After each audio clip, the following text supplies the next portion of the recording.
Late us start now. Sir I guess हम लोग के 2 या 3 सर्विसेज बाकी थे, पहले वो हम लोग कंप्लीट करेंगे and then we will go with the practical problems. कल हम लोगों ने एंट्री नंबर 44 छोड़ा था। एंट्री नंबर 44 क्या है? अगर आप देखोगे, services provided by, please read this statement, services provided by incubating. Now question is what is इंक्यूबेटिंग?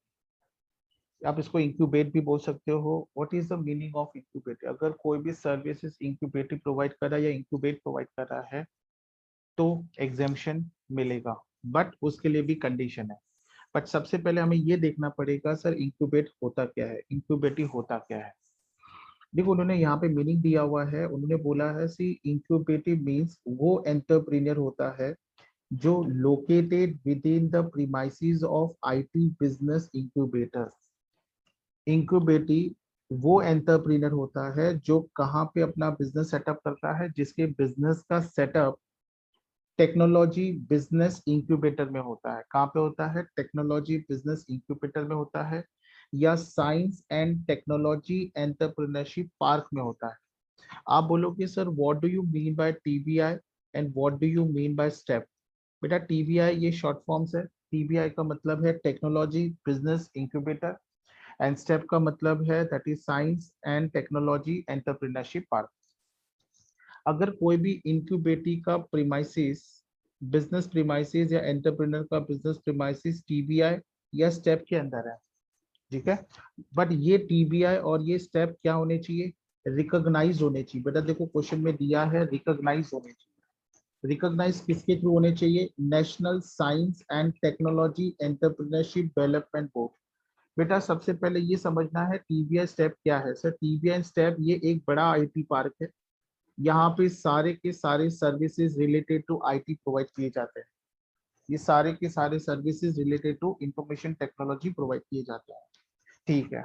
अगर आप इंक्यूबेटिव हो और आपका बिजनेस प्रीमाइसिस टीबीआई और स्टेप में है, वो प्रीमाइसिस टीबीआई स्टेप में होना जरूरी है, नंबर 2। और वो रिकॉग्नाइज, वो दोनों के दोनों प्लेस टीबीआई और स्टेप रिकॉग्नाइज होना चाहिए थ्रू एनएसटीईडीबी के थ्रू होना चाहिए, जो कौन है? जो department of science and technology government of India है, ठीक है। और इतना ही नहीं है, who has entered into agreement. बेटा ये इंक्यूबेटी ने क्या करना है? एग्रीमेंट करना है। किसके साथ? टीबीआई के साथ या स्टेप के साथ? क्योंकि बट ऑब्वियस है he is going to set up his premises and as an entrepreneurship is going, he will be going to TBI and step, दोनों में से कहीं पे भी। तो he will be making an agreement, और वो एग्रीमेंट में to help himself to develop and produce high technology and innovative product. बेटा देखो यहाँ पे लास्ट इंपॉर्टेंट वर्ड्स बहुत इंपॉर्टेंट है। इसका मेन ऑब्जेक्ट क्या रहेगा? इसका मेन ऑब्जेक्ट होगा सर हाई टेक प्रोडक्ट बनाने, हाई टेक प्रोडक्ट बनाने हैं, देन इनोवेटिव प्रोडक्ट बनाने हैं जो रिलेटेड टू आईटी सेक्टर्स है। तो सर मुझे ये मीनिंग से एक बात समझ में आई है कि इंक्यूबेटी ये एक आईटी बेस्ड कंपनी है या आईटी बेस्ड एंटरप्रेन्योर है जिसने अपना प्रीमाइसिस आइदर टीबीआई और स्टेप में सेटअप किया हुआ है, और जो रिकॉग्नाइज्ड बाय किसके थ्रू होगा? National science and technology entrepreneurship development board के थ्रू होगा, जो कौन है? जो एक department of science and technology government of India का बोर्ड है वो, ठीक है। और इन्होंने ये इंक्यूबेटी ने एग्रीमेंट होना चाहिए उसका टीबीआई के साथ और स्टेप के साथ, और वहां पे उसका मेन ऑब्जेक्ट क्या होगा? इसका मेन ऑब्जेक्ट होगा कि मैं सबसे ज्यादा डेवलप और प्रोड्यूस क्या करूं? ये लास्ट के 2 प्रोडक्ट करूं, that is high tech and innovative product, ठीक है। जहां तक मैंने मुझे पता है इंक्यूबेटी का मतलब क्या होता है सर, इंक्यूबेटी ये एक आईटी बेस्ड कंपनीज होती है, आईटी बेस्ड कंपनी होती है जो जो स्टार्टअप बिजनेस होते हैं, जो स्टार्टअप बिजनेस होते हैं या इनिशियल स्टेज बिजनेस होते हैं या न्यूली डेवलप बिजनेस होते हैं, ये आईटी बेस्ड कंपनी उनको हेल्प करती है फॉर गेटिंग मैक्सिमम बिजनेस और for getting growth in business. और ये बिजनेस प्रीमाइस स्टार्टअप बिजनेस क्या करते हैं? इंक्यूबेटी को भी कुछ प्रॉफिट शेयरिंग देते हैं या कुछ परसेंटेज ऑफ प्रॉफिट देते हैं for providing IT related services to the startup, newly startup और न्यूली डेवलप बिजनेस, और we can say growing business. This is all about incubatee. तो यहाँ पे हमें बात करनी है इंक्यूबेटी की। Now what is incubatee? Incubatee is a company which is providing IT related services to upcoming business और स्टार्टअप बिजनेस और we can say growing business. ये ध्यान देना है। तो इसका काम होता है सिर्फ आईटी रिलेटेड सर्विस प्रोवाइड करना। किसको? बिजनेस रजिस्टर्ड डीलर को या बिजनेसमैन को। अभी उसने क्या बोला है? उसने बोला है कि सर सबसे पहले सर्विसेज प्रोवाइडेड बाय इंक्यूबेटी होना चाहिए और उसका साल का उसका टर्नओवर कितना होना चाहिए। The services provided by Incubati up to the turnover of 50 lakhs in the financial year is exempt। बेटा उसका टर्नओवर अगर 50 लाख या उससे कम है तो बेटा उसको एग्जेम्पशन मिलेगा। अगर उसका टर्नओवर 50 लाख या उससे ज्यादा होगा तो उसके ऊपर जीएसटी एप्लीकेबल होगा। उसने ये भी बताया है कि that the total turnover has not exceed 50 lakh during the preceding financial year, because last year में उसका टर्नओवर 50 लाख से ज्यादा नहीं होना चाहिए। और उसने जो एग्रीमेंट किया हुआ है किसके साथ? टीबीआई के साथ और स्टेप के साथ, वो 3 साल तक लैप्स नहीं होना चाहिए from the date of entering into the agreement as an incubate. अगर ये दोनों में से कोई भी एक कंडीशन भी अगर वो फेल हो जाता है तो उसके ऊपर जीएसटी एप्लीकेबल होगा। तो इंक्यूबेटी को एग्जाम्शन कब मिला है? इंक्यूबेटी को एग्जाम्शन सिर्फ 2 केसेस में मिला है कि उसका turnover during last financial year 50 lakh से कम होना चाहिए, पॉइंट नंबर 1। और उसने जो एग्रीमेंट किया हुआ है 3 साल का किसके साथ? दैट इज टीबीआर और स्टेप के साथ, वो लैप्स नहीं होना चाहिए right from the date of enter into the agreement. अगर वो लैप्स हो जाता है even if his turnover is less than 50 lakh and वो एग्रीमेंट लैप्स हो जाता है तो he is eligible for GST, तो he is liable for payment of GST. This is all about incubatee. Incubatee मैं फिर से रिपीट कर रहा हूँ, it is a IT based company which helps upcoming business or newly started business to getting more business from the more from business through IT platforms, and this business gives the commission or percentage of profit to incubating for providing services to newly and startup business. This is all about incubating. उसके बाद हम जाएंगे entry number 48। If anybody want to ask anything, मैं मान के चल रहा हूँ you are open, the platform is open for you, you can keep your audio on and you can talk to me directly. one more request I'm having, if you can put your doubts in the chat box also, it will be better for me also। ये ध्यान देना है, ठीक है sir. Sir entry number 48 क्या बोलता है? बेटा entry number 44 was talking about incubating, right? Entry number 44 was talking about incubating and entry number 40 is talking about TBI and step। ये TBI और step के बारे में बताता है। ठीक है, तो मैंने आपको क्या बताया, टीबी और स्टेप क्या है सर? ये आईटी पार्क है। ये आईटी पार्क मतलब अगर ये प्लेस पे अगर आप जाओगे तो सारी सर्विसेज रिलेटेड टू आईटी आपको ये प्लेस पे मिलेंगे, ये आईटी पार्क में आपको मिलेंगे। ठीक है ना, व्हाट ही सेज, वो बोल रहा है कि सर्विसेज प्रोवाइडेड और टू बी प्रोवाइडेड। बेटा सर्विस दे प्रोवाइडेड मतलब दी है या देने वाले है कौन? टीबीआई या स्टेप। टीबीआई का मतलब है technology business incubator and science and technology entrepreneurship park, जो रिकॉग्नाइज किया हुआ है किसने? National science and technology entrepreneurship development board, जिसको हमने शॉर्ट फॉर्म में क्या लिखा था सर? उसको हमने शॉर्ट फॉर्म में लिखा था NSTEDB। ये बोर्ड लिखा था जिसका जिक्र हमने ये प्रोविजन में किया हुआ है। Department of Science and Technology, Board of India, Government of India, and Bio Incubator are recognized by the Biotechnology Industry Research Assistant Council under the Department of Biotechnology, Government of India। Sir उसने clearly बोला है कोई भी services अगर TBI दे, अगर कोई भी services TBI दे, कोई भी सर्विसेज अगर स्टेप दे, कहाँ पे दे? आईटी पार्क में दे, वो सारा का सारा क्या होगा? एग्जेम्प्ट होगा, उसके ऊपर जीएसटी एप्लीकेबल नहीं होगा। ये ध्यान देना। तो ये 2 सर्विसेज आई होप आप लोगों ने कोशिश किया है समझने की। ये 2 सर्विसेज ध्यान से रखना है। पहला क्या था? इंक्यूबेटर ने अपना एंटरप्रेन्योरशिप आईटीबी और स्टेप में डाला हुआ है और जहां पे उसका मेन बिजनेस क्या है, उसका मेन ऑब्जेक्ट क्या होगा? ज्यादा से ज्यादा high technology and innovative product वो डेवलप कर सके और इससे वो स्टार्टअप बिजनेस को हेल्प कर सके। बट उसके लिए जीएसटी एग्जाम्शन तब होगा जब उसका एनुअल टर्नओवर 50 लाख से कम, एनुअल बोल रहा हूँ, लास्ट ईयर प्रीसीडिंग ईयर का टर्नओवर 50 लाख से कम होना चाहिए और उसका जो एग्रीमेंट बना है टीबी और स्टेप के साथ वो 3 साल तक लैप्स नहीं होना चाहिए। दोनों में से कोई भी कंडीशन अगर फुलफिल नहीं होती है then he will be eligible for GST. ठीक है। सेकेंड, कोई भी सर्विसेज अगर टीबीआई देता है, स्टेप देता है, तो जीएसटी एप्लीकेबल नहीं होगा इररिस्पेक्टिव ऑफ व्हाट टर्नओवर और जो भी है उसमें कुछ नहीं मेंशन किया हुआ है, उसमें ऐसा कोई कंडीशन मेंशन नहीं किया हुआ। ठीक है सर। उसके बाद अपना एंट्री नंबर 55 था, क्या था entry number 55। Now how we are going to solve entry number 55A। बेटा देखो क्वेश्चन अच्छे से पढ़ो, क्वेश्चन अच्छे से पढ़ो। उसने बोला है services by way of artificial insemination of life stock other than horse, other than horse, services by way of artificial insemination of livestock. Now question is we have to understand why, what do you mean by artificial insemination। बेटा ध्यान देना है, artificial insemination का मतलब यहाँ पे दिया हुआ है। मैंने अगर ये आप ये लाइन को अगर 2 से 3 बार पढ़ोगे तो कहीं ना कहीं आपको ऐसा लगेगा कि ये सेम काइंड ऑफ ट्रीटमेंट है जो ये जो ह्यूमंस जैसे फीमेल्स के लिए किया जाता है for test tube baby. I am not very having good idea about test tube baby, but जहाँ तक है मुझे एक टेस्ट ट्यूब बेबी का एक ट्रीटमेंट किया जाता है जहाँ पे कोई सेक्सुअल इंटरकोर्स नहीं होता है, बट प्रेगनेंसी के लिए एक टेस्ट ट्यूब का काइंड ऑफ रिसर्च किया जाता है। Similar kind of things is applied for, similar kind of things is applied for home animals also. तो उन्होंने क्या बोला है, आर्टिफिशियल इंसेमिनेशन का मतलब होता है it is deliberate introduction of sperms into female for the purpose of achieving pregnancy, pregnancy by mean of other than sexual intercourse। ठीक है। It is a fertility treatment. बेटा मैं ज्यादा फोकस फर्टिलिटी ट्रीटमेंट पे दूंगा। टेस्ट ट्यूब बेबी में भी ऐसा ही कॉन्सेप्ट होता है, बेटा ध्यान देना है। जो स्पर्म्स होता है with through proper medical treatment, it is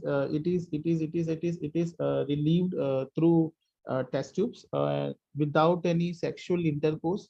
it is just like a fertility treatment, जैसे कि हम लोग फर्टिलिटी ट्रीटमेंट करते हैं ह्यूमंस के लिए, and it is a common practice in animals also, animal breeding including dairy kettles and pigs also. तो अगर ऐसा कोई ट्रीटमेंट जैसे फर्टिलिटी ट्रीटमेंट जो हम ह्यूमंस के लिए करते हैं, वैसे ही अगर कोई ट्रीटमेंट हम एनिमल्स के लिए करते हैं, तो बट ऑब्वियसली जो ट्रीटमेंट करेगा पैसे चार्ज करेगा, यस सर पैसे चार्ज करेगा। तो क्या उसके ऊपर जीएसटी लगेगा? Answer is no GST. Sir अगर ऐसा कोई ट्रीटमेंट किया जा रहा है तो उसके ऊपर कोई जीएसटी चार्ज नहीं होगा। So this is all about completion of exemption provisions. If anybody want to ask any doubt, the platform is open for you. If no doubt, you can put a message in the chat box, no doubt, then we can start with the practical problem. मैं still आप लोगों को 2 minute देता हूं, अगर किसी को कुछ पूछना है तो आप पूछ सकते हो। Yes.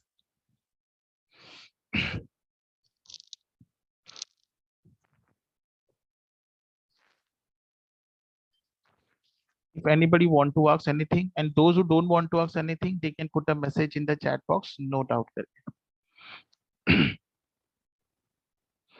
so that we can start with the practical problem, no doubt। ठीक है।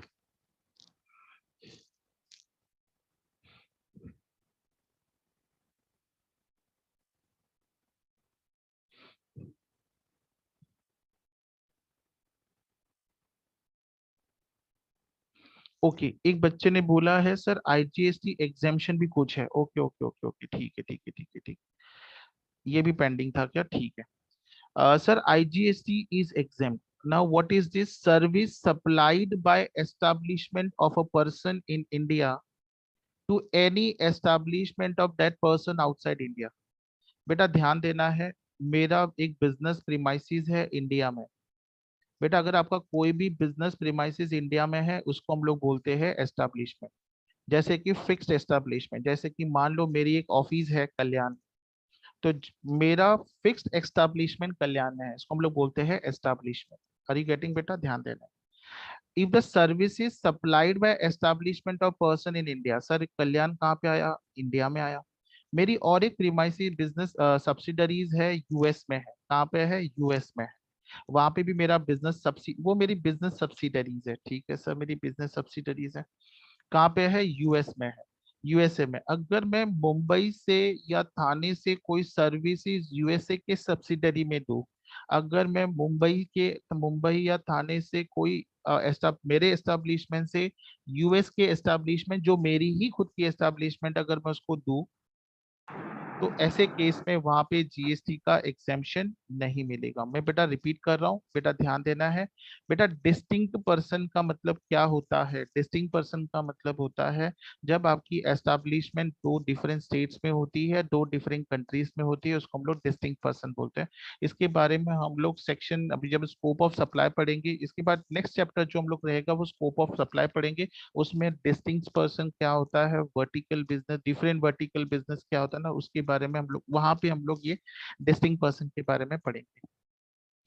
नाउ क्वेश्चन इज, उसने क्वेश्चन में क्या दिया हुआ है, उसने यहाँ पे बताया है, जस्ट रीड।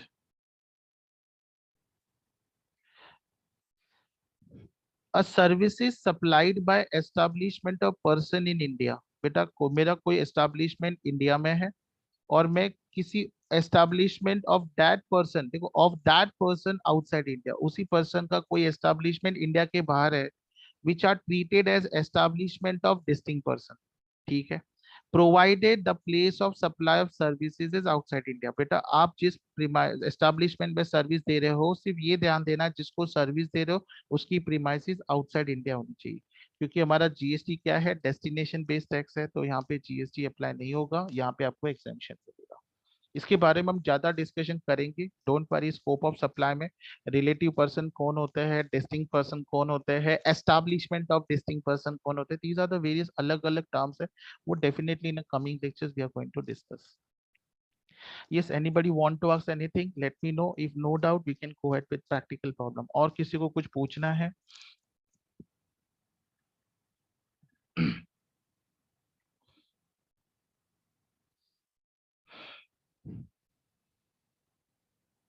ठीक है।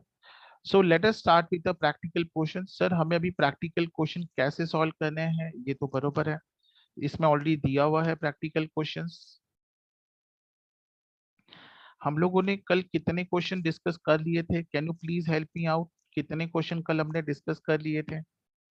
कौन कौन से क्वेश्चन हमने डिस्कस कर लिए थे, सिर्फ चैट बॉक्स में डालो। हम लोगों ने प्रॉब्लम नंबर 195 डिस्कस किया था, 195 प्रॉब्लम नंबर डिस्कस किया था या नहीं किया था, सिर्फ वो बता दो।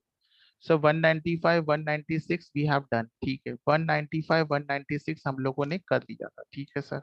सो 195 196 हम लोगों ने कर लिया था। Now we will be going it with next part. 196 के बाद आएगा 197, ठीक है सर। सर 197, ठीक है। अभी देखो 197 हमको डिस्कस करना है, प्लीज ध्यान दो। उसने क्वेश्चन में क्या बोला है, with reference to, with reference to the provision of GST, examine the validity of the following statement। Examine the validity of the following statement। अभी इसमें कुछ स्टेटमेंट दिया हुआ है, अगर वो स्टेटमेंट आपको लगता है वैलिड है तो आप यहाँ पे लिखेंगे वैलिड, अगर आपको लगता है वो इनवैलिड है तो आप लिखोगे इनवैलिड। That's it. क्वेश्चन पढ़ने से आपको खुद ही समझ में आएगा। उसने बोला है आपको क्या एग्जामिन करना है, वैलिडिटी एग्जामिन करना है कि ये स्टेटमेंट जो बोला है वो वैलिड है। पहला पहला statement, please listen very very carefully. मैं पहले ये रब कर देता हूँ, सो मेरे लिए भी थोड़ा इजी हो जाएगा आपको लिखने के लिए, प्रेजेंटेशन वाइज ठीक से लिखने के लिए, ठीक है सर। अभी बेटा क्वेश्चन पढ़ेंगे। क्वेश्चन में क्या दिया हुआ है, क्वेश्चन में दिया हुआ है sir, sir health care services अगर म्युनिसिपालिटी दे रहा है, owned municipality owned hospital are not covered under exemption. वो बोल रहा है कि अगर कोई भी हेल्थ केयर सर्विसेज गवर्नमेंट देता है, म्युनिसिपालिटी हॉस्पिटल देता है, तो उसको एग्जेम्पशन नहीं मिलेगा। Do you agree with this, yes और नो? आपको क्या लगता है, क्या ये वैलिड स्टेटमेंट है या इनवैलिड स्टेटमेंट है, ये मुझे बताएंगे। If it is valid put B, if it is invalid put I B. ठीक है sir. Sir it is invalid, thank you बेटा, it is invalid. I hope आपको मेरी बात समझ, कुछ भी नहीं है, अगर आप लोगों को कॉन्सेप्ट अच्छे से समझा है, पूरा टॉपिक आप अच्छे से कर सकते हो। It is all about, please ध्यान देना है, पूरा कॉन्सेप्ट क्लियर किया मैंने। उसके बाद है postal services provided by department of post. बेटा पोस्टल सर्विसेज कौन प्रोवाइड कर रहा है? डिपार्टमेंट। पोस्टल सर्विसेज आपको याद है बेटा, मैंने 9 सर्विसेज बताई थी आपको, बेसिक मेल, बेसिक मेल, हाँ एग्जैक्टली उसने बोला है, प्लीज ध्यान देना है, बहुत अच्छे से ध्यान देना है, पहले मेरे को क्वेश्चन रिपीट करने दो, फिर बाद में आप रिप्लाई करो, फिर बाद में आप रिप्लाई करो।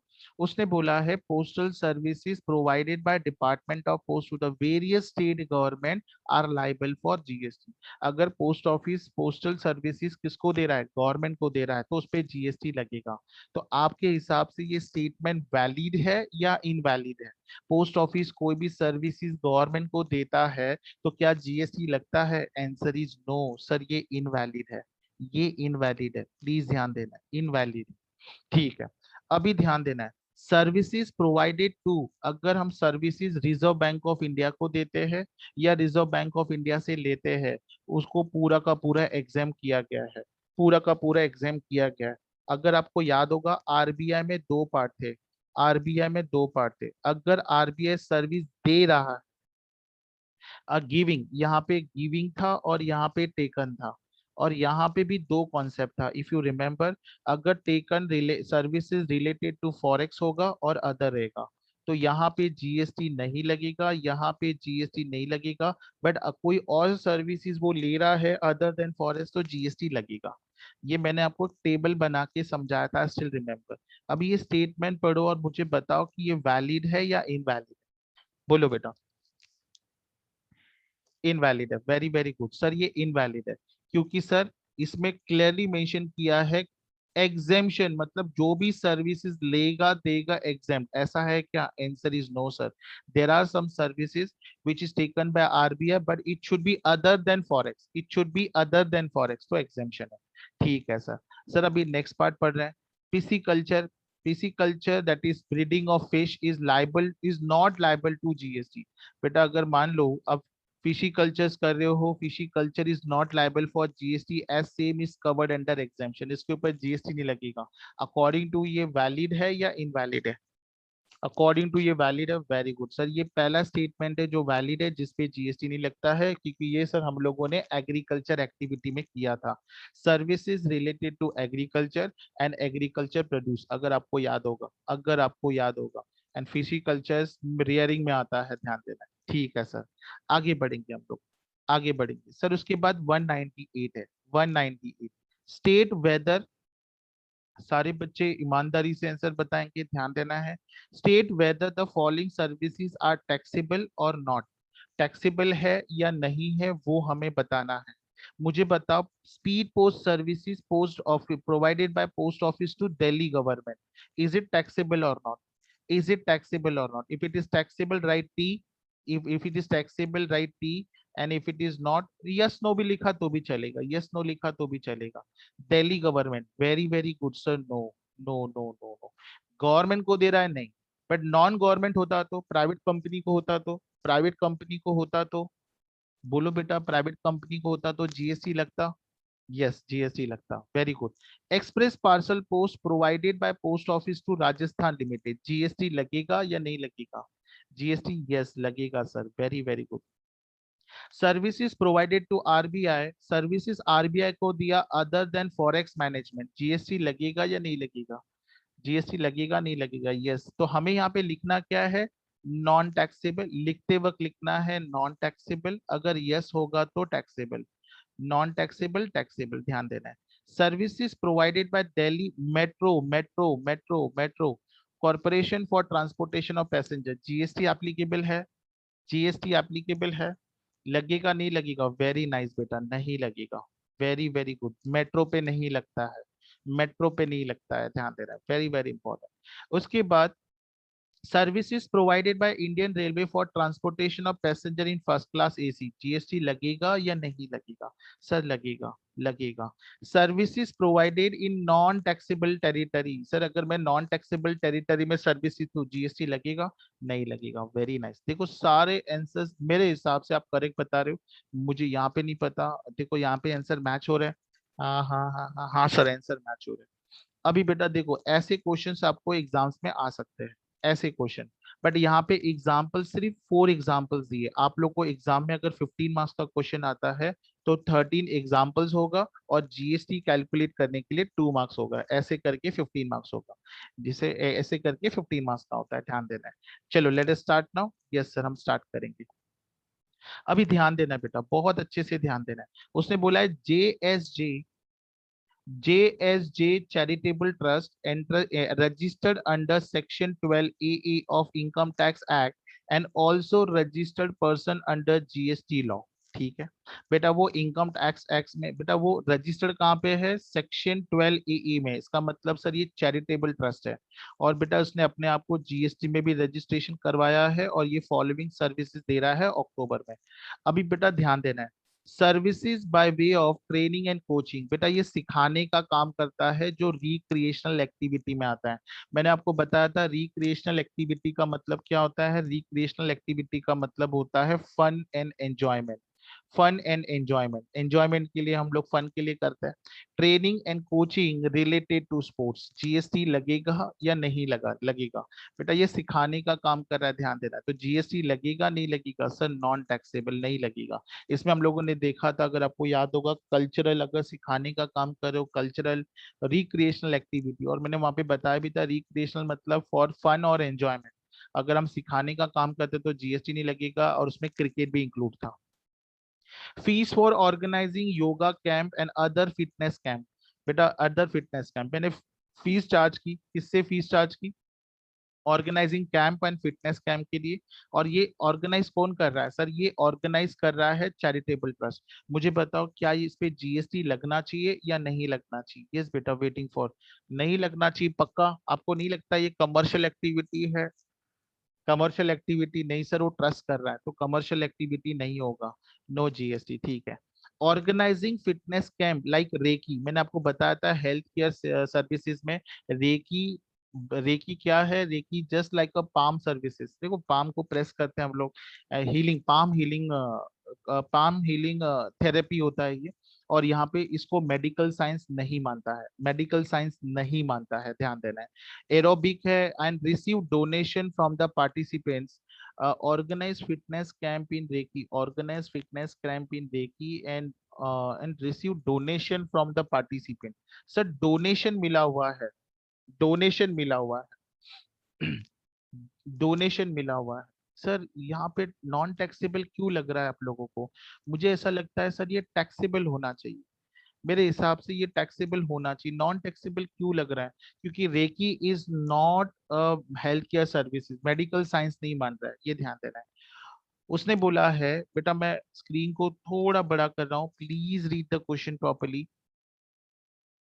क्वेश्चन क्लियरली पढ़ो। उन्होंने बोला है कि सर हम लोग ने फिटनेस कैंप ऑर्गेनाइज किया हुआ है, बरोबर है, बट रेकी ये टैक्सेबल सर्विसेज है। Reiki doesn't come, did not come under health care services, और उसके आगे और उनको डोनेशन भी मिला है पार्टिसिपेंट से।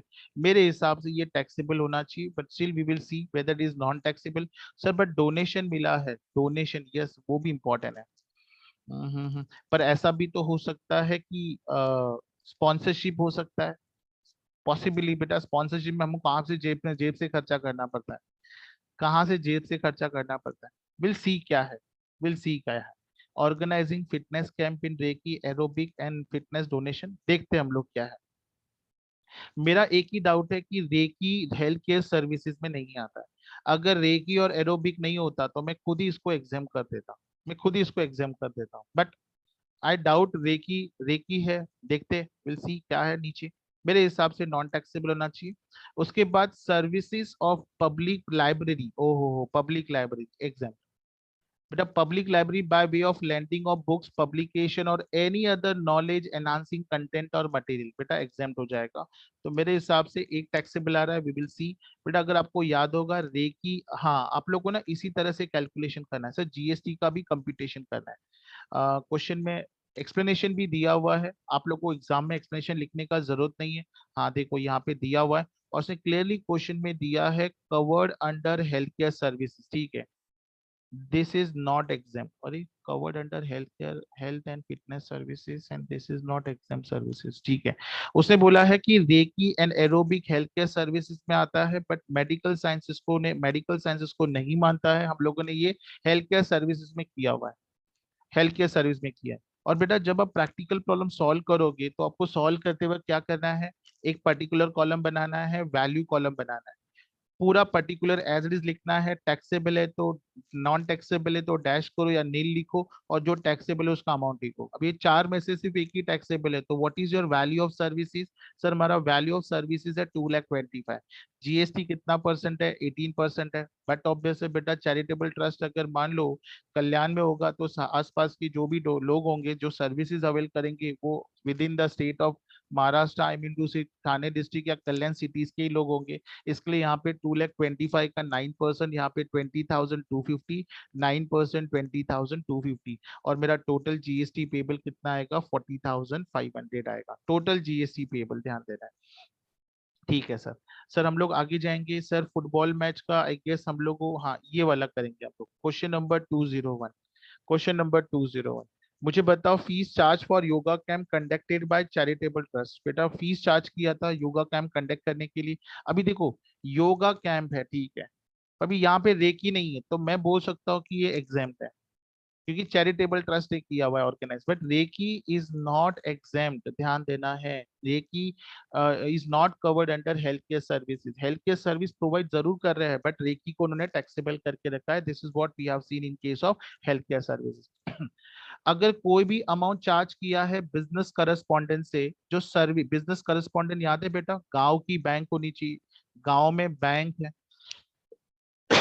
Rural branch of bank, bank कहाँ पे है? रूरल ब्रांच में, रूरल एरिया में है। अभी रूरल एरिया की ब्रांच का हम लोगों को क्या करना है, लोगों को घर पे जा जाके इंफॉर्मेशन देनी है, बैंक में उनको एंकरेज करना है, आओ बैंक में अकाउंट ओपन करो। इसलिए बैंक ने क्या किया, बिजनेस करस्पॉन्डेंट को हायर किया, जिसके लिए with respect to saving bank account. तो मुझे बताओ क्या जीएसटी लगेगा या नहीं लगेगा?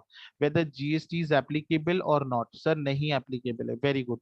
बट अगर रूरल एरिया के जगह में अर्बन कर दूं तो जीएसटी लगेगा या नहीं लगेगा? अगर रूरल एरिया की जगह में अर्बन, हाँ सर जीएसटी लगेगा, वेरी गुड। इसका मतलब सर हमने सारी बातें अच्छे से पढ़ी हुई, वेरी वेरी गुड। उसके बाद नेक्स्ट है amount charge by cord blood bank for preservation of seen cell. GST लगेगा या नहीं लगेगा? नहीं लगेगा, very very good, very very nice. Amount charge for services provide by commentator. बेटा कमेंटेटर मैंने आपको 5 लोगों के नाम याद करने के लिए बोले थे सर। पहले था प्लेयर था, बरोबर है। उसके बाद कोच था, बरोबर है। उसके बाद टीम मैनेजर था, बरोबर है। और दो लोग कौन थे? और दो लोग कौन थे? टीम मैनेजर, टीम मैंने बताया, दो लोग आप बताओ। एम्पायर, ठीक है, और रेफरी था। Is it referee? एम्पायर और रेफरी, कमेंटेटर थे क्या वहां पे? एग्जामिशन में कमेंटेटर थे? Answer is no. तो जीएसटी लगेगा? यस लगेगा। बात समझा? मैंने पहले ही बताया था कि आप लोगों को ये 5 लोगों के नाम याद रखने। Very nice. अभी कंप्यूटेशन, अगर ये क्वेश्चन एग्जाम में आता है, मान लो 7 मार्क्स के लिए आता है एग्जाम में, तो 1 मार्क्स, 2 मार्क्स, नहीं 5 मार्क्स के लिए आएगा, तो 1 मार्क्स, 2 मार्क्स, 3 मार्क्स, 4 मार्क्स, और वैल्यू ऑफ सर्विस कैलकुलेट करने के लिए 1 मार्क्स रहेगा। This is how 5 marks will be allotted on this. अब देखो इसी तरह से आपको कैलकुलेशन करना है। अभी सर यहाँ पे जीएसटी का कंप्यूटेशन क्यों नहीं किया? क्योंकि क्वेश्चन में जीएसटी का परसेंटेज नहीं दिया। अगर जीएसटी का परसेंटेज दिया होता तो मैं यहाँ पे वैल्यू ऑफ सर्विसेज निकालता 5,20,000 और सीजीएसटी एसजीएसटी कैलकुलेट करता। मैं मान के चल रहा हूँ आपको ये सारी बातें अच्छे से समझ में आ रही है, ऐसा मैं मान के चल रहा हूँ, ध्यान देना है। सर आप मान के चलेंगे, ठीक है, आपकी मर्जी, आपको मानना है नहीं मानना है हमें कोई फर्क नहीं पड़ता। नहीं अगर ऐसा होगा तो प्रॉब्लम है, फर्क तो पड़ना चाहिए। जस्ट बेटा, ठीक है। आगे देखो उसने क्या बोला है। Examine whether GST is exempt on the following independent supply services provided by private transport operator to scholar boy higher education school in relation to transportation। बेटा घर से स्कूल, स्कूल से घर, टैक्सेबल है नहीं? एग्जेम्पशन, जीएसटी एग्जेम्पशन सर मिलेगा, exemption मिलेगा। No GST, no GST charge होगा। जीएसटी चार्ज होगा क्या? Answer is no. Services provided by way of vehicle parking. Sir मैं ना क्या कर रहा था ना, कॉलेज जा रहा था तो स्टेशन पे हाँ नहीं शॉपिंग मॉल दिया है यहाँ पे, ठीक है। Services provided bye vehicle parking two general public in shopping mall, GST लगेगा नहीं लगेगा? इसके रिलेटेड भी हमने डिस्कस किया था, लगेगा सर। इसको हम लोग बोलते हैं लाइसेंसिंग, लाइसेंसिंग बोलते हैं, क्या बोलते हैं? It comes under proper licensing, ये ध्यान देना। If anybody want to ask anything. Do let me know, अगर किसी को कुछ पूछना है तो please please please let me know. ठीक है सर, समझा? Yes sir. सर ये सारे के सारे आपके पास दिए हुए हैं, हम थोड़ा आगे जाएंगे, बड़े बड़े क्वेश्चंस करेंगे, ऐसा मैं मान के चल रहा हूँ। बाकी के क्वेश्चन आप खुद भी कर सकते हो। Sir discuss the applicability of GST in the following case. उसने बोला है sir, value of services provided by radio taxi operator, GST लगेगा या नहीं लगेगा? रेडियो टैक्सी ऑपरेटर है, रेडियो टैक्सी ऑपरेटर है, जीएसटी लगेगा या नहीं लगेगा? यस और no? Waiting for everyone respond. Yes sir, GST लगेगा। यस, जीएसटी लगेगा। Value of services provided by company running air condition bus, yes लगेगा। एयर कंडीशन बस आ गया, बात खत्म सर, बाकी आगे पढ़ो भी नहीं। And does not pick up and drop the passenger during the journey. The value of services provided by company running non-air conditioned buses from point to point travel is rupee 1 lakh and bus does not stop to pick and drop the passenger during the journey. बेटा ये किसकी बात कर रहा है? बेटा ये contract carriage की बात कर रहा है। कॉन्ट्रैक्ट कैरेज की बात का मतलब क्या होता है सर? कंपनी से बस निकला, डायरेक्ट पैसेंजर के मतलब एम्प्लॉय के घर पे जाके इसको छोड़ेगा, बीच में स्टॉप ले लेके नहीं जाएगा, जिसको हम लोग स्टेज कैरियर बोलते हैं। क्या बोलते हैं? स्टेज कैरियर बोलते हैं। आई होप आपको याद होगा, स्टेज स्टेज कैरियर की बात मैंने बताई थी आपको। अभी कॉन्ट्रैक्ट कैरियर का मतलब जैसे कंपनी से निकला, डायरेक्ट एम्प्लॉय के घर के बाहर ही जाके रुकेगा, ध्यान देना है। तो जीएसटी एप्लीकेबल है? Answer is no. तो यहाँ पे लगेगा, यहाँ पे लगेगा, यहाँ पे लगेगा, यहाँ पे नहीं लगेगा। This is what we have already discuss. Sir question number 205, services provided by transport private transport operator to school in relation to transportation of student to and fro from a school, GST लगेगा नहीं लगेगा? Very good. Vehicle parking services दी मैंने general public को, GST लगेगा? GST लगेगा। जल्दी जल्दी, व्हीकल पार्किंग सर्विसेज दी, यस सर जीएसटी लगेगा। Sir repairs and maintenance services of aircraft owned by state government, sir हाँ, ये तकलीफ वाला काम है। Services provided of by way of repairs and maintenance of aircraft owned by state government, क्या ये सर्विसेज टैक्सेबल है या नहीं है? बेटा अगर आपको याद होगा, हम लोगों ने एक सर्विसेज की थी, ट्रांसपोर्टेशन ऑफ पैसेंजर की, नहीं नहीं, not transport of passenger, services given by government. अगर गवर्नमेंट कोई भी services with in port and airport, premises के अंदर प्रीमाइसिस के बाहर दे रहा है, तो जीएसटी एप्लीकेबल होता है। जिसमें मैंने आपको एक एग्जांपल बताया था कि फ्लाइट टेक ऑन और टेक ऑफ करने के लिए जो सिग्नल्स होते हैं, जो सिग्नल्स सर्विसेज गवर्नमेंट देती है, उसके ऊपर जीएसटी चार्ज होता है। और ये रिपेयर्स एंड मेंटेनेंस में आता है, यहाँ पे जीएसटी मेरे हिसाब से लगना चाहिए। फर्स्ट वाला नहीं था, सेकेंड वाला यस है, थर्ड वाला यस है मेरे हिसाब से। हाँ, विल सी क्या है करके। Transportation of petrol and petrol, sir GST की बात ही नहीं आती, इसके ऊपर जीएसटी चार्ज ही नहीं होता है। इसके ऊपर जीएसटी चार्ज होता है नहीं होता है? Petro and petroleum product and house hold effect, नहीं नहीं नहीं सर, ध्यान देना है। अगर ध्यान दो, ध्यान दो, इसमें भी आप लोगों को स्पेसिफिक गुड्स दिए हुए हैं। अगर आपको याद होगा, एग्रीकल्चर गुड्स होना चाहिए, ट्रांसपोर्ट, उसके बाद मिल्क होना चाहिए, न्यूज़पेपर होना चाहिए, उसके बाद आर्मी नेवी एयरफोर्स से रिलेटेड जो भी लगेज होता है वो होना चाहिए, या रेलवेज के इक्विपमेंट्स कैरी करने के लिए होगा, तो सारी चीजों पे जीएसटी नहीं लगेगा। बट क्या ये petro and petroleum product and house effect के गुड्स उस पर्टिकुलर एग्जामेशन लिस्ट में थे क्या? Answer is no. तो यहाँ पे I guess, I am not very confident, but यहाँ पे जीएसटी लगना चाहिए। यहाँ पे जीएसटी लगना चाहिए बिकॉज वो लिस्ट में पेट्रोलियम एंड पेट्रोल, हाँ ऑर्गेनिक नेचर का भी प्रोडक्ट था, बरोबर है बेटा, यहाँ पे जीएसटी लगेगा। Transportation of postal bag, postal mail and mail bag by vessel, बेटा वेसल से जा रहा है, ट्रांसपोर्टेशन बाय वेसल, क्या? पोस्ट ऑफिस, बेटा पोस्ट ऑफिस से रिलेटेड सर्विसेज दे कौन रहा है? वेसल दे रहा है। सर पोस्ट ऑफिस से services, postal mails and mail bags, sir post office की सर्विसेज हो गए। जीएसटी लगेगा, बच्चों ने बोला है एग्जाम्शन लगेगा, ठीक है। Anybody want to say anything, लगेगा या नहीं लगेगा? पोस्टल सर्विसेज है, postal services sir, postal bags, let's see, एक बार चेक करते हैं। पेज नंबर मुझे बताएंगे बेटा कौन से पेज पर है post office related services? Post office related services कौन से पेज नंबर पे है? I guess it is on 142, it is on 142। 142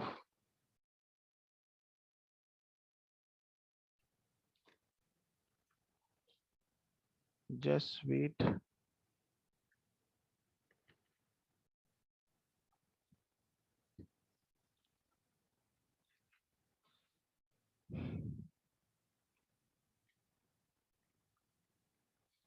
Yes,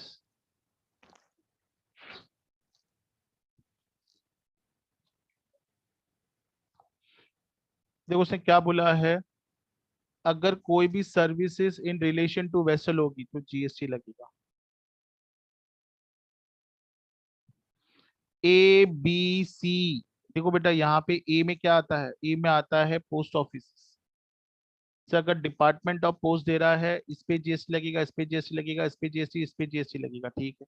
उसके बाद बी में आता है services in relation to vessel और एन एयरक्राफ्ट इनसाइड और outside of a port and airport are taxable. बेटा अभी पोस्ट ऑफिस सर्विसेज आप वेसल के थ्रू दे रहे हो, जीएसटी लगेगा, ठीक है, ध्यान देना है, just wait.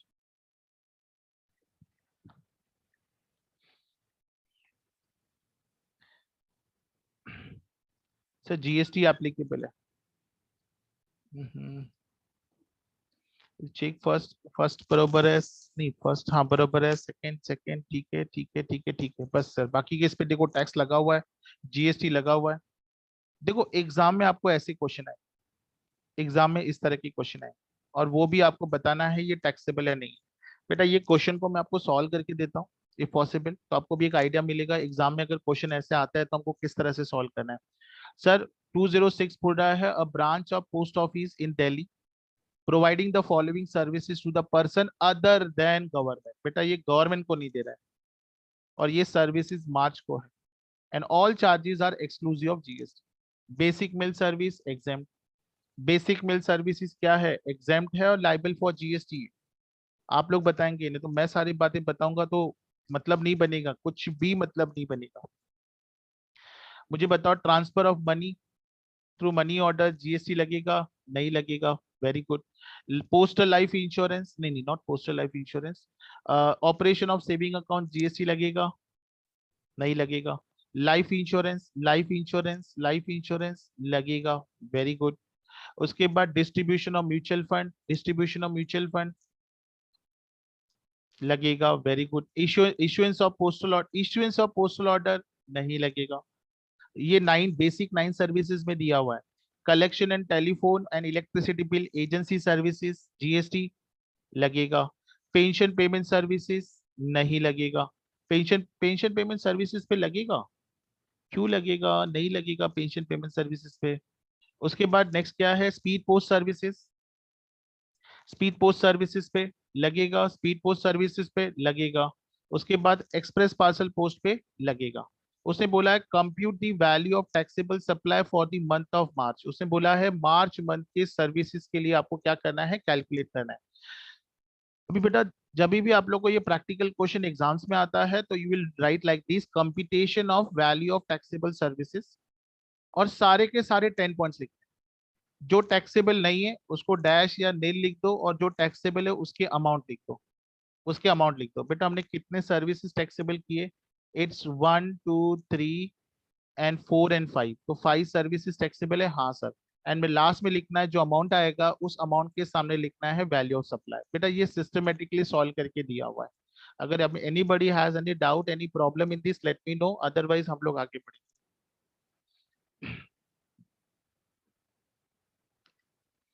If anybody want to ask anything let me no.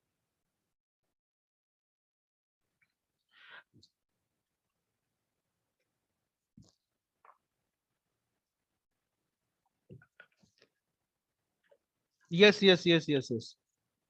एक बच्चे ने बोला सर अभी हमें ये नहीं लिखना है, हमें सिर्फ टैक्सेबल सर्विसेज लिखनी है, तो बेटा फिर आपको अलग से नोट लिखना पड़ेगा। तो बेटर आप लिख कर नील कर दोगे तो वो बेटर रहेगा, बट आप जो टैक्सेबल है वो भी सिर्फ लिखोगे तो भी चलेगा, बट इसके रिलेटेड आपको नोट लिखना पड़ेगा कि आपने क्यों नहीं लिया है। इसके लिए यहाँ पे नील डाल दो ना, नोट लिखने का जरूरत नहीं पड़ेगा। I hope you are getting my question to your, तो क्वेश्चन जो आपने क्वेश्चन पूछा उसका आंसर जो मैंने दिया, I hope you are getting. Yes, anybody having any doubt related to this? But एक बात मैं कंफर्म कर रहा हूँ from your side that you are understanding each and everything.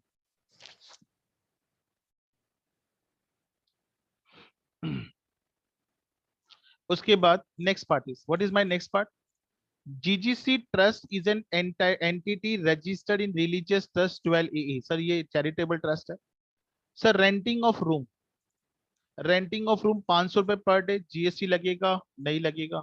Sir renting of room 1500 per day, 1500 रुपया charge कर रहा है, जीएसटी लगेगा लगेगा? सर वो कम्युनिटी हॉल दे रहा है 25,000 चार्ज कर रहा है पर डे, जीएसटी लगेगा? पर डे जीएसटी लगेगा? यस.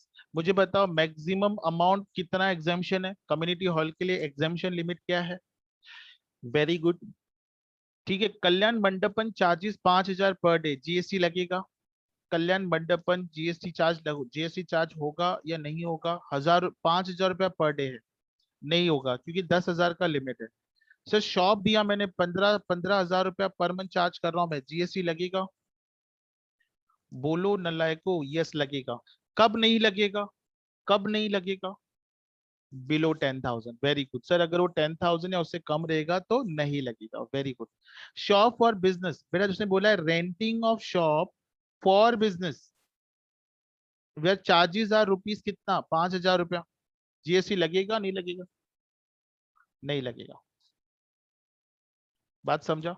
अभी मान लो ये शॉप ट्रस्ट के बाहर है, renting of shop for business outside the present of trust, और चार्जेस ले रहा है 5,000 रुपए, तो जीएसटी लगेगा नहीं लगेगा? लगेगा. ये ध्यान देना है. क्यों? Because commercial property, commercial property, ये भी ध्यान देना है.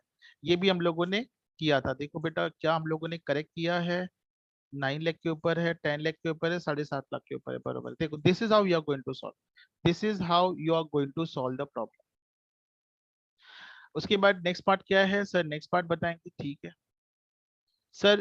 JSJ is a famous cricketer and furnish you with the following information of various received for the month ended 30th September. Month ended September. You are required to determine his value of taxable services. Value of taxable services received from Sports Authority of India for participating in recognized sports. बेटा इसने participate किया हुआ है, recognise sports में participate किया हुआ है, GST लगेगा या नहीं लगेगा? फेमस क्रिकेटर है. अरे रे रे रे, अरे प्लेयर है बेटा वो, क्यों जीएसटी लगेगा? कैसे लोग, आप लोग, गुस्सा आ रहा है मुझे, बहुत बहुत गुस्सा आ रहा है. जो यस बोल रहा है ना मुझे बहुत बुरा लग रहा है. अरे वो प्लेयर है बेटा, इज अ फेमस क्रिकेटर. अभी क्रिकेटर है, पार्टिसिपेट करेगा, पैसा मिलेगा, नो जीएसटी. रेसिव फ्रॉम फ्रेंचाइजी, ओहो, फ्रेंचाइजी से पैसे मिल रहे हैं, स्पॉन्सर से पैसे मिल रहे हैं, स्पॉन्सर से पैसे मिल रहे हैं for as a not a recognise sports body, लगेगा? Yes yes yes yes yes yes. Receive from acting brand ambassador, GST लगेगा नहीं लगेगा? लगेगा. बेटा इसमें मैक्सिमम लिमिट कितना है? मैक्सिमम लिमिट कितना है बताओ कि जिसपे जीएसटी नहीं लगता है? मैक्सिमम लिमिट कितना है? आपके रिप्लाई के मैं स्क्रीनशॉट आप लोगों को भेज दूंगा. पर क्या है ना, नाम आते हैं इसके लिए भेजना भी सोचना पड़ता है, भेजू नहीं भेजू करके. अरे मैक्सिमम लिमिट कितना है? No limit, no limit. ध्यान देना है. मैक्सिमम लिमिट सिर्फ फोल के लिए है. फोक एंड, फोक एंड व्हाट?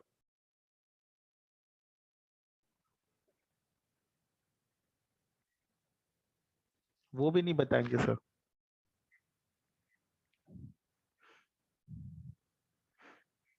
फटाफट फटाफट फटाफट पेजेस पेजेस टर्न होते रहेंगे यहाँ पे. दो मैक्सिमम लिमिट है. कौन कौन से स्पोर्ट्स है जिसमें मैक्सिमम लिमिट है? सॉरी, मैक्सिमम लिमिट 1.5 लाख रुपया था, 1.5 लाख रुपया. Yes exactly, classical. Thank you. सब देख देख के बता रहे हो सर, मुझे तो ऐसा लगता है. अगर अप टू 1.5 लाख रुपए तक, और उसमें भी क्या था? उसमें भी डांस था, डांस के बाद क्या था? म्यूजिक था, म्यूजिक था और एक थिएटर था. अगर मैं गलत लिखा हूं तो please, I guess theatre, is it theatre? हाँ, I guess it is theatre only. 1.5 lakh रुपए तक चार्जेस ले रहे हो, नो जीएसटी. बट अगर आप ब्रांड एम्बेसडर और 11,000 रुपया लिए तो जीएसटी लगेगा. Receive from sports training academy to coach young players. बेटा मैं कोचिंग दे रहा हूँ, कोचिंग दे रहा हूँ, बट क्या आप चैरिटेबल ट्रस्ट करके कोचिंग दे रहे हो क्या? Answer is no. बेटा अगर आप एज अ चैरिटेबल ट्रस्ट अगर कोचिंग देते तो जीएसटी अप्लाई नहीं होता, क्योंकि आप सिखाने का काम कर रहे हो। बट सर यहाँ पे भी तो हम सिखाने का काम कर रहे हैं। बट सर वो चैरिटेबल ट्रस्ट के अंदर ही होना चाहिए, सेक्शन 12 ए के अंदर प्रोविजन में क्लियरली दिया हुआ है, पोर्शन में क्लियरली दिया हुआ है, तो यहाँ पे जीएसटी लगेगा, लगेगा। If anybody want to ask any doubt please let me know. Doubt पूछना है तो पूछो।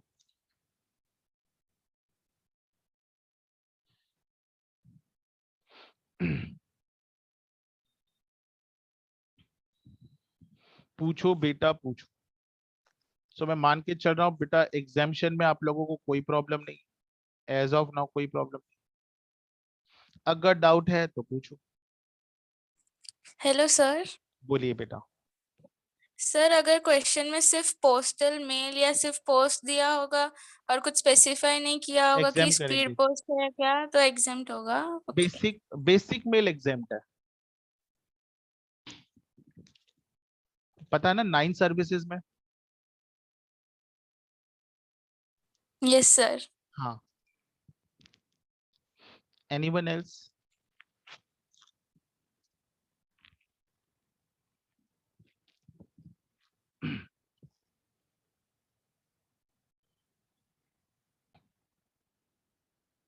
So we are winding up our session here only, and we will meet in the next lecture. Bye for the day. Take care. Thank you very much.